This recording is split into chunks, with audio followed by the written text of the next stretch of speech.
When you're traveling the world, do you stay in a hotel or do you stay in an Airbnb? That's a question I recently posed to our audience, and today I'm going to share with you the results and my thoughts of how to stay for the best results. I'm speaking as someone who has spent well over 1,000 nights in corporate hotels over the years, and I can tell you that has been very frustrating at times once you realize how corporate hotels work and there's certain patterns and there's certain playbooks. But I've also spent my fair share of time in Airbnbs and had frustrations there. My personal preference is a collection of pied-à-terres around the world where no matter what part of the world that I'm in, doing business internationally, I have a place to stay that has my wardrobe, has my favorite foods, has everything ready to go. It's decorated how I want. That's my personal preference. Obviously, when you're just starting out, you're not going to buy a whole collection of homes around the world, and obviously that's not realistic that you're going to have a home in every single place you live. So when I am not in a base, do I want to stay in a hotel or an Airbnb? I won't bear the lead. My preference would be, despite my frustrations with corporate hotels, to stay in a hotel and to try and find some kind of boutique hotel. That is increasingly becoming difficult because I've stayed at boutique hotels in the past, and there's this tendency to kind of, as with all the roll-ups going on in the world right now, kind of merge everybody into some kind of chain, and then Marriott or Hyatt or whatever comes in and kind of imparts their standards and ruins the place. But if I can find a genuinely boutique hotel or an owner-operated hotel, the E&O in Penang, Malaysia, for example, great hotel. I don't believe it's part of any kind of big chain. And so that's the kind of place I'm looking for.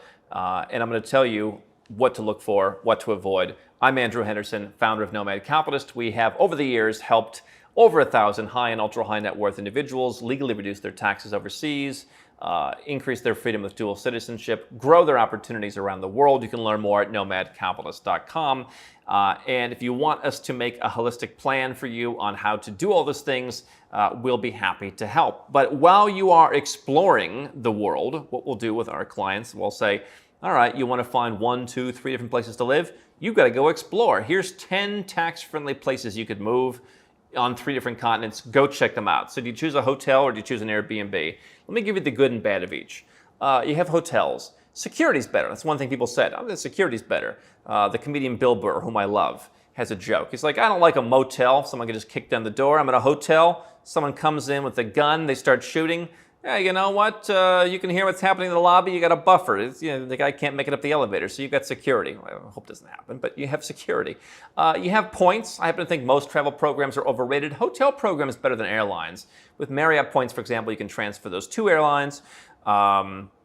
You can use them for more hotels. The redemption rate's not actually terrible. There's various credit cards you can use to build up your points and actually build up your elite status nights. What's like the Marriott card.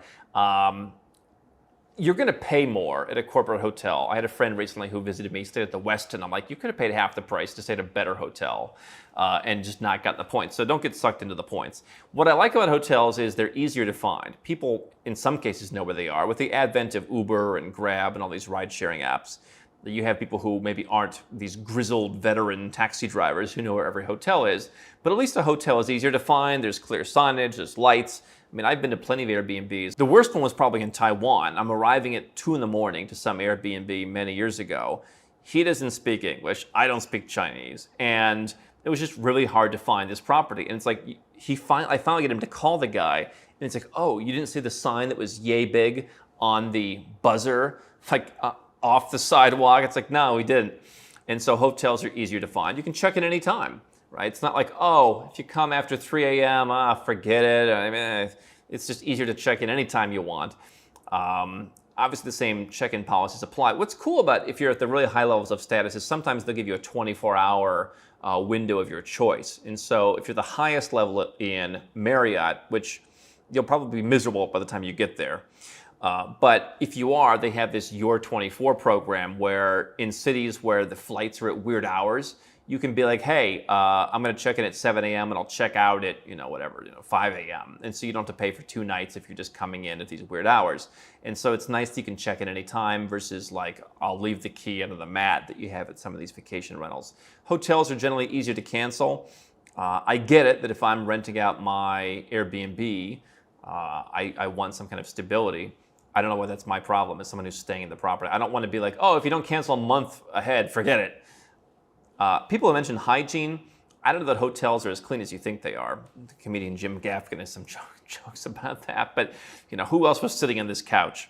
But potentially people mention like, oh, I've been to Airbnbs where it's not as hygienic, and that's possibly true. I think people have this understanding that like things are more hygienic than they think. I mean, like business class. When you stay in a flight sometime, or just a flight in general, you stay in a flight, like if you fly where you have to stay on the plane when people are coming and going, you'll see how they clean the plane. They don't do a very good job cleaning the plane. It's really not that clean. They like to pretend it's clean. I think the same thing's true of hotels. So probably neither are that hygienic. But hotels feel more hygienic. There's more of a show of hygiene. Everything is handled for you to a certain extent at the hotels. I don't know if people are really using concierge anymore. That benefit's not really that good. I honestly never get good recommendations from concierges, so I wouldn't really trust that. But certainly they have everything organized. It's not like, oh, you got to turn on the button for the hot water or something like you get in an Airbnb. And the big thing I like about hotels is in a nice hotel you'll have nice design. It may not be as functional. They may have too many different papers you have to move around. But for me, having good energy and getting stuff done, being productive, includes having nice design. And I've been in Airbnbs where it seems like I had a friend in Belgrade, Serbia once tell me, he said, we don't really have luxury apartments for rent. They do, but he's like, we don't have that many. We have big apartments. And I said, well, what if I don't want big, I just want nice? He's like, we don't really have that many of those. And so for me, Airbnb kind of functions the same way. I've gotten ones that are more, I've tried to like, okay, let me spend more, let me see what happens. It's like, oh, it's bigger, but then you just have all white walls, and then it's like in Mexico City, I'm in one, or in Bogota, I was in one before I got my house, and it's like, oh, it's just kind of cold. And then you call Airbnb, by the way, this is one of the Airbnb bad things. You call, and they're like, let me see if the listing promised hot water. It's like, what? I literally stayed at a property where the plugs were from the Nixon administration. You couldn't charge anything. And they scolded us for assuming there would be hot water. And then the host scolded you because what do they care? I mean, it's this system on Airbnb where this very egalitarian system. It's like, listen, I'm staying at your property. I don't want to like be your friend. And if I were your friend, I'd be staying for free. I'm paying you. I want the plugs to work. I don't want to be scolded about, my requests. Airbnb, the bad side of Airbnb is it has really, in my opinion, not very many of those things that we mentioned. I did stay in a vacation rental a couple months ago when I was in Mexico, but they just bought the entire building. And so the downside of that is it has this kind of faux homey feeling where they just put weird stuff around where it's like, this is not really very good design. I don't really feel like, it just feels like you kind of put some tchotchkes in here. But they own the whole building, and so there is a certain level of security there. But you're not getting points. They're often not easy to find. I mean, sometimes they are, but if you arrive at the wrong time of day, if the building is set back, some of these weird ones, it's hard to find. Who do you call? You got to hope Tina, the host, is waiting for you. You often can't check in all the time. They're hard to cancel. The design is, I really haven't been in that many that the design is that great. And they don't really handle everything for you. There's also a bunch of fees. One thing people complain about is Airbnb. They said, 5 years ago I was for Airbnb. Now the cleaning fees are through the roof, and they said the hosts lecture you and rate you poorly if you don't clean. I don't like to leave the place as a pigsty. I'm a pretty clean person to begin with. I try and put dishes in the dishwasher. I just don't want stuff around. But, and I do the same thing in a hotel where I try and make the maid's job a little bit easier. But, assuming you don't leave the place a pigsty, why is this your problem? This is this whole new, to me, very Western approach that, go to Dubai, they're not going to expect this of you. But this very Western approach, like, we're all equal. Yeah, we are all equal, but in this case, I'm paying. I don't want to, like, clean your house. And so people complained that that was an issue. And then they get to rate you. And then, like, if you don't do things to their standards, or, then you're like, you're down the tubes with Airbnb. What are the bad sides of a hotel? Slow Wi-Fi. I don't know how even 5-star hotels, even chain hotels, can't get it together with the Wi-Fi. Oh, thank you for being our lifetime platinum member. We gave you the 3 meg Wi-Fi. It's like, yeah, that's fantastic. I do think, hotels, if you look at some of the playbooks for how they train people, it's a lot of diplomacy. It's a lot of excuse making. And then they get on your case when you've got to call them 5 times because they're understaffed. The pandemic really exposed this, by the way, how badly these hotels treat their staff. So, the staff is not necessarily trained very well. They're trained in how to lecture you or how to, not listen to your. That's the first time. Where's the microphone? That's the first time I've heard that. Like, really, it's the first time, and you've been working here for 20 years, that's the first time you've heard that with the hand of the... It's the first time I've heard that. No, it's not. And so, I just want to come and stay and have an enjoyable stay. I want to be nice to everybody. If I've got to ask you 5 times for a teapot over the course of 2 hours, you know what? I'm gonna get a little bit frustrated. And so there's a certain amount of excuse making alongside the slow Wi-Fi, which makes hotels difficult. If you're using hotels and you expect to get upgrades, I wouldn't plan on using elite status to do that, because I think that sometimes I've seen people who don't have status get upgrades. For me, the best way to get upgrades to the best rooms is I'm going there to evaluate whether I'm hosting a conference there. Then they give you the creme de la creme. Generally speaking, I see a lot more stinginess with upgrades at chain hotels these days. So those issues don't apply to kind of boutique hotels. There are some chains like small luxury hotels and that kind of stuff. But those are often very small, and the rooms are often very cramped. I mean, so you might see some of those hotels they're all 250 square feet, so it's very small. And the benefit of a corporate hotel is they're going to have usually larger footprints, and they can upgrade you to a bigger room. But I think that they've been stingier in the past, so I wouldn't necessarily rely on that.